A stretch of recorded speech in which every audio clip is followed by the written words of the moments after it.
Outside of an amazing acting performance from James McAvoy, the only thing this film does is raise questions on human limitations.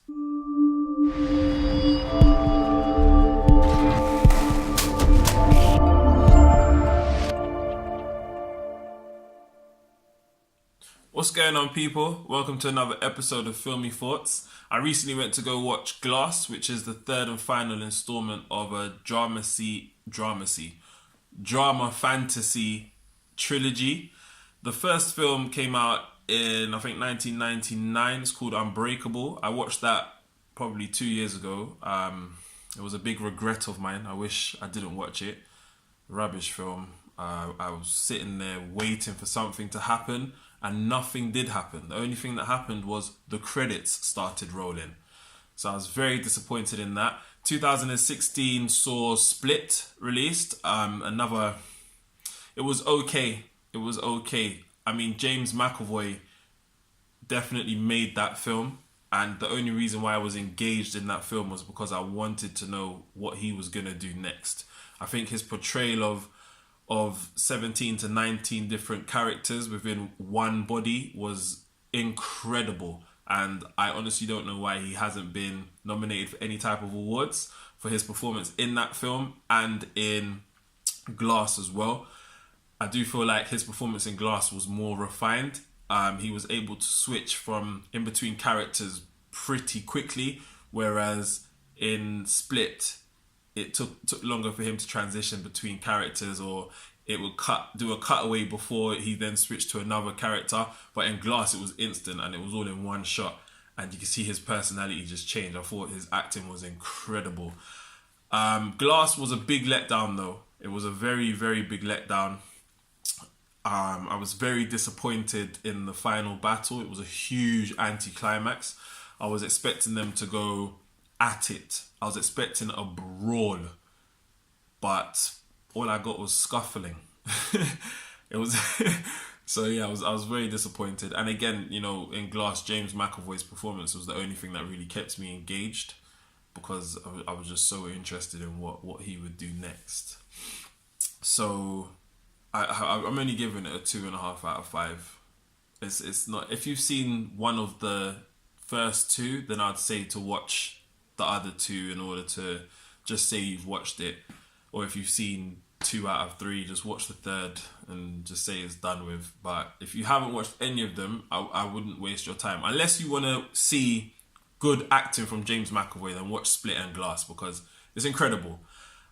It's a bit like, I don't know if you've seen Bronson. Tom Hardy plays that character amazingly well. And it's something, when I'm thinking about it now, it's something to do with method actors and British method actors, because you got Tom Hardy in Bronson was amazing. James McAvoy in Glass and in Split was amazing. Vice has just come out with Christian Bale. I've actually seen that as well. Amazing. I'm going to do a video on that shortly. And you've got Eddie Redmayne for his rendition of Stephen Hawking was incredible.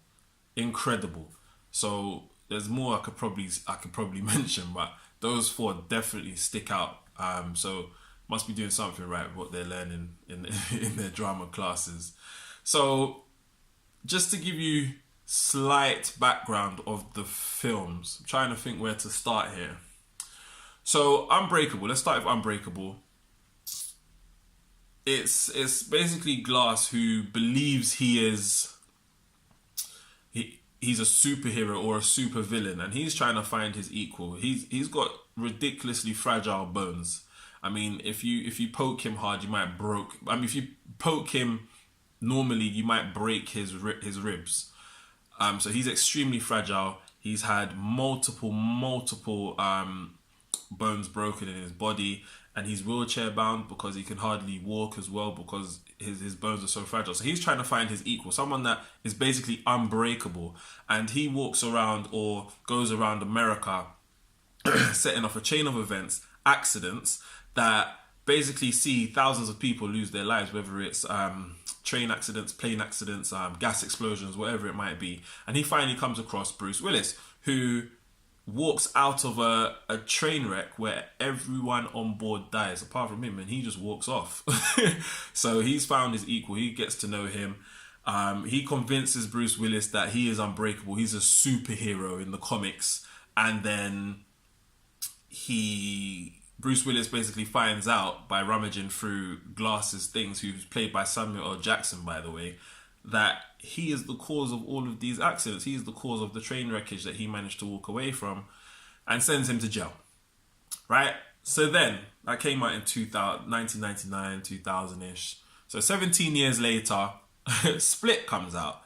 Split is about someone with split personalities, and that's played by James McAvoy. And there's basically a civil war going on inside of him, where you've got half of the personalities who believe in being good, who want to be good, and really want the main person, who's, I think his name's Kevin, to get some help. Whereas you've got the other half who are just bad breed, and they believe in something called the Beast, who's gonna come and make everything normal again through a lot of wicked acts.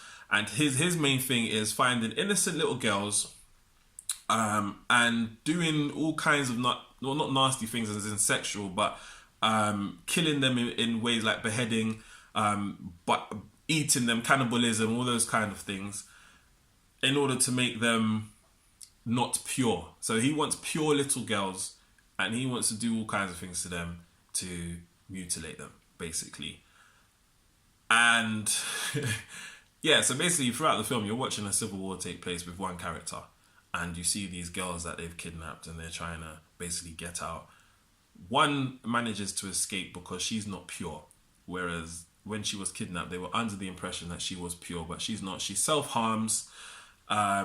She's been raped by her uncle, sexually abused by her uncle, so she's not pure. So she manages to get away, and she actually falls in, not in love, but she starts to build up a relationship with McAvoy, James McAvoy.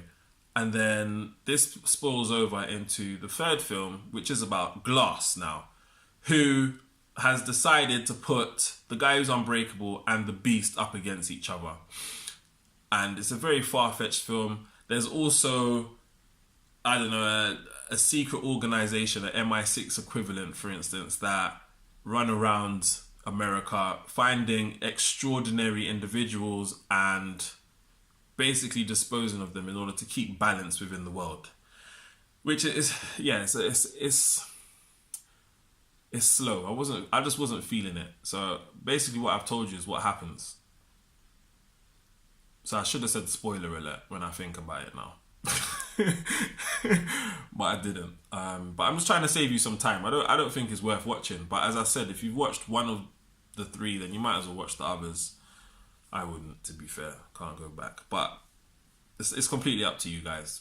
But I'm giving it 2.5 out of 5, and that's it. And I still think even that's a bit generous. So I might remake this video and give it a 2. But I don't know. We'll see what happens. Anyway, you guys take care. And yeah, stay tuned for the next video.